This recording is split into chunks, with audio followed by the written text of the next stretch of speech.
नरेंद्र मोदी की सरकार में डॉक्टर एस जयशंकर को फॉरेन मिनिस्टर और निर्मला सीतारमन को फाइनेंस मिनिस्टर के रूप में अपॉइंट करना एक मास्टर स्ट्रोक बताया गया। ये दोनों एक मंझे हुए पॉलिटिशियन नहीं है, लेकिन इन्हें अगर हम टेक्नोक्रेट कहें तो कहीं से गलत नहीं होगा। और नरेंद्र मोदी के गुड गवर्नेंस के ट्रैक रिकॉर्ड में इन दोनों मिनिस्टर्स का बहुत बड़ा योगदान रहा है। वर्ल्ड बैंक ने एक डिटेल्ड रिपोर्ट में ये पब्लिश किया है कि भारत में 80% फाइनेंशियल इंक्लूजन पिछले 6 साल में हुआ है। एक्चुअली ये टारगेट 47 ईयर्स में कंप्लीट होना था, लेकिन फिर ऐसा क्या हुआ कि 6 साल के अंदर इस टारगेट को अचीव कर लिया गया। भारत की बैंकों में 2010 आने तक नॉन परफॉर्मिंग एसेट अपने पीक पे थे, वो पिछले 10 साल में आज 3.9% पे हैं। भारत की शेयर मार्केट में रिटेल इन्वेस्टर का कॉन्फिडेंस आया है और 10 करोड़ से ज्यादा डीमैट अकाउंट्स खुल चुके हैं। प्रधानमंत्री ने लगभग हर नागरिक को हेल्थ केयर इंश्योरेंस प्रोवाइड किया है। आज बात करते हैं मोदी सरकार के उन 5 बड़े मास्टर स्ट्रोक की जो फाइनेंस की फील्ड से रिलेटेड है और मोदी सरकार को फिर से एक बार मिडिल क्लास का वोट लाने में सफल साबित हो सकते हैं। 19 जुलाई 1969 को इंदिरा गांधी ने 14 बैंकों को नेशनलाइज कर दिया। इन सभी बैंकों में 50 करोड़ से ज्यादा का रिजर्व था। इस स्टेप को मास्टर स्ट्रोक कहा जा रहा था, लेकिन इंदिरा गांधी के इस मूव से बैंकों में इनएफिशिएंसी बढ़ गई। इंटरनेशनल लेवल पे जो फॉरेन प्लेयर्स थे उनके साथ अब इंडियन बैंक्स कॉम्पिटिटिव नहीं बची, उनका इंटरनेशनलाइजेशन पॉसिबल नहीं हुआ और इन बैंक्स के नॉन परफॉर्मिंग एसेट्स साल दर साल बढ़ते चले गए और एक समय ये 5.5 लाख करोड़ तक पहुंच गए। लेकिन इस स्टेप का फायदा ये हुआ कि सरकारी बैंकें देश के हर कोने और इनफैक्ट गांव-गांव तक पहुंच गए। दुर्भाग्य से बैंकों के बड़े नेटवर्क को जो गांव-गांव पहुंच गए, लेकिन उसका यूटिलाइजेशन एक आम आदमी और गरीब आदमी के लिए कुछ भी नहीं था। 2011 में भारत की सिर्फ 35% आबादी वो बैंकों से जुड़ी थी। उसके बाद 15 अगस्त 2014 को प्रधानमंत्री मोदी ने जन धन योजना लॉन्च करी। जन धन स्कीम में कोई भी भारतीय नागरिक जीरो अकाउंट का बैलेंस अपनी मनपसंद बैंक में खुलवा सकता है। 2 साल बाद 2016 में जियो लॉन्च होता है और हर भारतीय नागरिक के पास एक मोबाइल फोन और सस्ता इंटरनेट डेटा पैक आ जाता है। देश भर में इंटरनेट कनेक्टिविटी पूरी दुनिया में सबसे सस्ती हो गई। साथ ही आधार स्कीम हर घर तक पहुंचाई गई और इसको हमारे पॉलिसी मेकर्स ने जैम ट्रिनिटी कहा, यानी जनधन, आधार और मोबाइल, इन तीनों के सिंक्रोनाइजेशन से एक आम आदमी के पास सरकारी स्कीमों का लाभ पहुंचाया जाए। और इस एक मास्टर स्ट्रोक से 2011 से 2017 के बीच में ये 35% आबादी जो अभी बैंकों से जुड़ी थी, ये नंबर बढ़ के अब 80% हो गया। और इसका सबसे बड़ा फायदा हुआ डायरेक्ट बेनिफिट ट्रांसफर, यानी कोई भी सरकारी स्कीम का पैसा किसी भी दलाल के माध्यम से या किसी भी सरकारी कर्मचारी को रिश्वत दिए बिना सीधे पैसा बेनिफिशियरी के बैंक अकाउंट में जाता था। तो इससे करप्शन भी कम हुआ, रेड टेपिज्म भी खत्म हुआ और आदमी का घर बैठे पैसा उसके बैंक अकाउंट में आने लगा, जिसको वो जहां चाहे वहां खर्च कर सकता है। इससे लोगों का लिविंग स्टैंडर्ड भी बढ़ा और एक गुड गवर्नेंस का बहुत अच्छा एग्जाम्पल सेट हुआ। राजीव गांधी जी ने कहा था कि जब भी सरकार 1 रुपया देती है तो आम आदमी के पास सिर्फ 15 पैसा पहुंच पाता है। 85 पैसा ये करप्ट बाबू लोग और मिडिलमैन दलाल खा जाते हैं। राजीव गांधी जी ने समस्या तो बताई, लेकिन उसका समाधान 30 साल बाद मोदी जी की सरकार लेके आई और इस एक मास्टर स्ट्रोक से सिर्फ 9 साल के अंदर 2.73 लाख करोड़ रुपए की बचत हुई। ये रेवोल्यूशन शहरों में शायद दिखाई ना दे, लेकिन एक आम आदमी जो गांव में रहता है उसकी जिंदगी पे इसका बहुत बड़ा असर पड़ा। और बैंक से जुड़ने की वजह से ऐसे ही आम आदमी के पास मुद्रा लोन के माध्यम से 23 लाख करोड़ रुपए पहुंचाए गए। दूसरा बड़ा डिजिटल रिवोल्यूशन ई रूपी,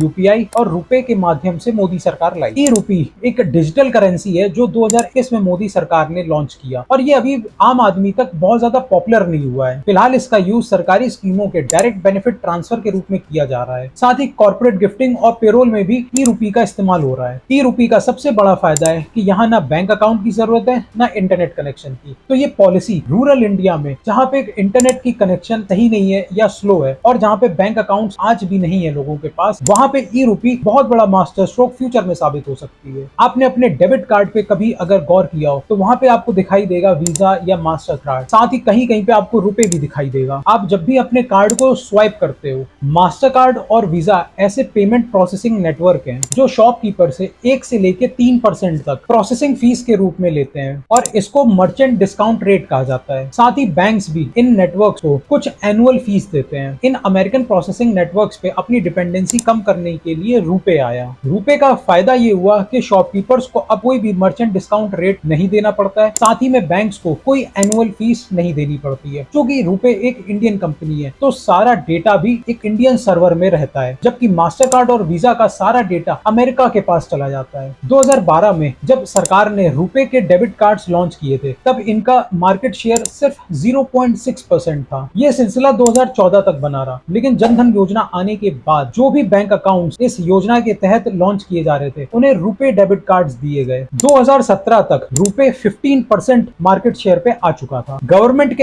एक्टिव स्टेप्स लेने की वजह से 2020 तक रुपे का मार्केट शेयर 60% हो गया था और आज पूरे देश में 70 करोड़ रुपे कार्ड सर्कुलेट हो गए हैं। इनफैक्ट अब सरकार ने यह भी स्कीम निकाल दी है कि आप अपने फोन नंबर को जैसे एयरटेल से जियो या जियो से वोडाफोन कैसे भी चेंज कर सकते हैं, उसी तरीके से आप अपने डेबिट कार्ड को भी मास्टर कार्ड या वीजा से रुपे में चेंज कर सकते हैं। रुपे ने डेबिट कार्ड्स की मार्केट में तो अपना डोमिनेंस काफी बनाया है, लेकिन क्रेडिट कार्ड में अभी भी ये पीछे चल रहा है। 2017 में रुपे क्रेडिट कार्ड लॉन्च होने के बाद भी कुछ खास इंपैक्ट नहीं बना पाया और यहाँ पे गवर्नमेंट ने इन क्रेडिट कार्ड्स को प्रमोट करने के लिए रुपे क्रेडिट कार्ड को यूपीआई से लिंक कर दिया है। यूपीआई यानी यूनिफाइड पेमेंट इंटरफेस 2016 में भारत का सबसे बड़ा एक जीनियस मास्टर स्ट्रोक कहा जा सकता है। ये किसी डिजिटल फाइनेंशियल रिवॉल्यूशन से कम नहीं था। आज यूपीआई का annual transactional value 1.7 trillion US dollars है। साल 2027 तक एक्सपेक्टेड है कि एक दिन में 100 करोड़ से ज्यादा यूपीआई ट्रांजैक्शंस हुआ करेंगे, जो कि टोटल ट्रांजैक्शनल वॉल्यूम का 90% होगा। इसी के साथ हमारी consumption economy mostly cashless transactions की तरफ बढ़ेगी। Singapore, Nepal, Bhutan, Sri Lanka, France, Australia और ऐसी 25 कंट्रीज में यूपीआई की फैसिलिटी अवेलेबल होने जा रही है। अब बात करते हैं तीसरे बड़े फाइनेंशियल रिवॉल्यूशन की। नॉन परफॉर्मिंग एसेट्स बेसिकली वो लोन्स होते हैं जहां पे बैंक को 90 दिन तक कोई इंटरेस्ट नहीं मिलता है। आरबीआई हर साल फाइनेंशियल स्टेबिलिटी रिपोर्ट निकालती है। 2023 में आई इस रिपोर्ट के अनुसार बैंक्स के एनपीए की वैल्यू 3.6% पिछले 10 साल में सबसे लोएस्ट नंबर पे आ गई है। एनपीए बेसिकली 2000s में आए क्रेडिट बूम की वजह से बहुत ज्यादा हो गया था। उस वक्त बैंकों ने टेलीकॉम, पावर, एविएशन और स्टील इंडस्ट्रीज को बहुत लिबरल तरीके से लोन्स प्रोवाइड किए थे और जब इन सेक्टर्स में क्राइसिस आए तो लोन्स रीपे नहीं हो पाए, जिससे बैंकों की दुर्दशा हो गई। टेलीकॉम में 2G स्कैम हुआ, एविएशन सेक्टर में विजय माल्या की किंगफिशर, सुब्रतो रॉय की सहारा एयरलाइंस डूब गई। चाइना की इकोनॉमी में आए स्लोडाउन की वजह से स्टील इंडस्ट्री ने बहुत सफर किया और लैंड एक्विजिशन में प्रॉब्लम्स और ब्यूरोक्रेसी में करप्शन की वजह से इंफ्रास्ट्रक्चर इंडस्ट्री में अच्छा खासा स्लोडाउन आ गया और इसका नतीजा ये हुआ कि बैंक के एनपीएस बढ़ने लगे और बैंक्स की बैलेंस शीट चरमराने लगी। 2014-15 में आरबीआई ने एसेट क्वालिटी रिव्यू किया। यहाँ एनपीएस के रिव्यू किए गए और इनके नॉर्म्स को काफी टफ कर दिया। अगले साल एनपीएस के नंबर डबल हो गए। 2016 में आया इंसॉल्वेंसी एंड बैंक्रप्सी कोड। इस एक्ट के तहत डिफॉल्टिंग कंपनीज को रीस्ट्रक्चर किया गया, उनके एसेट्स को लिक्विडेट और मोनेटाइज करके लॉसेस की रिकवरी की गई और 2016 में जो एनपीएस ऑल टाइम हाई पे पहुंच गए थे वो आज 2023 में सबसे लोएस्ट 3.9% पे आ गए हैं। हालांकि यहाँ पे बहुत स्कोप है इंप्रूवमेंट का, क्योंकि चाइना में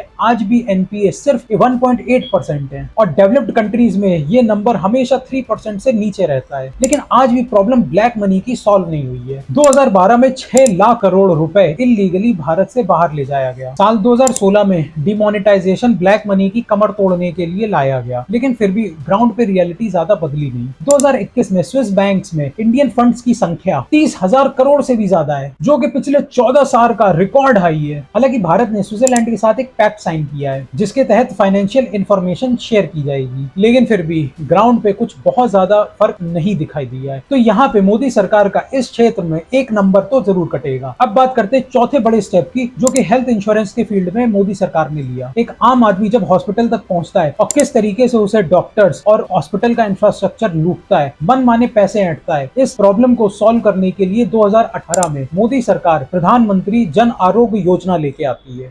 आयुष्मान भारत गरीब के जीवन को बचाने में अहम भूमिका निभा रहा है। इसका ऑब्जेक्टिव था हर परिवार को यूनिवर्सल हेल्थ कवरेज देने का और भारत की 12 करोड़ परिवारों को जन आरोग्य स्कीम से जोड़ा भी गया, यानी 55 करोड़ लोगों को सालाना 5 लाख रुपए तक का हेल्थ इंश्योरेंस मिल गया। इस स्कीम में 5 करोड़ से ज्यादा लोगों का फायदा हुआ है और टोटल ट्रीटमेंट की कॉस्ट 66,000 करोड़ रुपीज रही। लेकिन इन परिवारों को 1 लाख करोड़ रुपए का फायदा हुआ है, यानी कि अगर इनके पास हेल्थ इंश्योरेंस सरकार की तरफ से जन आरोग्य स्कीम के माध्यम से न होता तो इनके 1 लाख करोड़ रुपए खर्च हो चुके होते। इस स्कीम से एक्सेस टू हेल्थ केयर 65% बढ़ा। लेकिन आज भी 30% भारतीय ऐसे हैं जिनके पास कोई हेल्थ इंश्योरेंस नहीं है। यूएस में 92% लोगों के पास हेल्थ इंश्योरेंस होता है और चाइना में तो 95% के पास हेल्थ इंश्योरेंस है। तो आज भी जन आरोग्य स्कीम इंप्लीमेंट होने के बाद भी there is too much scope for improvement. तो अभी भी सरकार को बहुत कुछ करना है इस फील्ड में। और आखिरी बड़े रिवोल्यूशन की बात करते हैं शेयर मार्केट के रूप में। बढ़ता हुआ शेयर मार्केट देश के पॉजिटिव इकोनॉमिक मूड को दिखाता है। जहां निफ्टी 22,000 को पार कर चुकी है, वहीं सेंसेक्स 72,000 पार कर चुकी है। जहां मार्च 2020 में सिर्फ 4 करोड़ डीमैट अकाउंट्स थे, पिछली 3 सालों में ये आंकड़ा 10 करोड़ से ज्यादा हो गया है। इसमें सबसे बड़ा रोल कोविड ने किया है। यहाँ पे लोगों के पास पैसा था और उनके पास टाइम भी आ गया, जिससे उनका शेयर मार्केट में इंटरेस्ट बढ़ा। साथ ही अच्छी टेक्नोलॉजी की मदद से इन्वेस्टिंग बहुत आसान हो गई। और यूट्यूब पे फाइनेंस इन्फ्लुएंसर्स, जिन्हें फिनफ्लुएंसर्स कहते हैं, उन्होंने भी नॉलेज के डिसिपेशन में बहुत बड़ी हेल्प करी। लेकिन आज भी भारत की सिर्फ 1% जनसंख्या ऐसी है जो शेयर मार्केट में इन्वेस्ट कर रही है। यूएस में ये नंबर 61% है। देश में नरेंद्र मोदी की पॉपुलैरिटी बढ़ाने में जिन फैक्टर्स ने कंट्रीब्यूट किया उसको तो मैंने डिस्कस कर लिया, लेकिन ग्लोबल स्टेज पे इंटरनेशनली नरेंद्र मोदी किन कारणों की वजह से आज इतने पॉपुलर हुए हैं उसका मैंने एक अलग वीडियो बनाया हुआ है, यहाँ पे क्लिक करके देख सकते हैं।